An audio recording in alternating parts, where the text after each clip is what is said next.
আমাদের আন্দোলন নিয়ে রাজনৈতিক সংশ্লিষ্ট নিয়ে বারবার বিভিন্ন মহল কথা বলার চেষ্টা করছে যে আমাদের নাকি রাজনৈতিক উদ্দেশ্য আছে, এই জন্য আমরা রাজপথে আছি। আমরা খুব স্পষ্টভাবেই বলতে চাই যে আমাদের সাথে সরকার বা অন্য কোনো পক্ষে রাজনৈতিক কোনো পক্ষ বিভক্ত বা সংশ্লিষ্টতা নাই। কোটা সমস্যা নিরসন সাধারণ শিক্ষার্থীদের স্বার্থের দাবি, তাদের মনের প্রাণের দাবি। এই আন্দোলনে বিভিন্ন দল মতের শিক্ষার্থীরা রয়েছে। আমরা এই ইস্যুতে সবাই ঐক্যবদ্ধ এবং সবার প্রতি আহ্বান থাকবে আপনারা এখানে সাধারণ শিক্ষার্থীর ব্যানারে এসে আন্দোলনকে সফল করুন।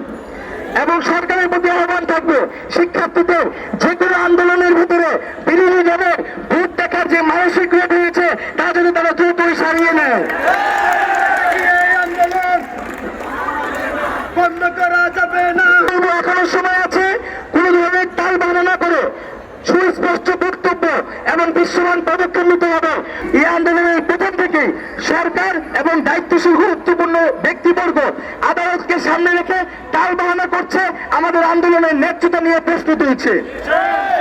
আজকে মহামান্য আদালত তার অবস্থান স্পষ্ট করেছে, আদালতকে আমরা সাধুবাদ জানাই এবং আমরা মনে করি যে সরকার আসলে নিজেই আদালতের অবমাননা করার চেষ্টা করছে। যেই কাজ সরকারের সেই কাজ সে আদালতের দিকে ঠেলে দিচ্ছে।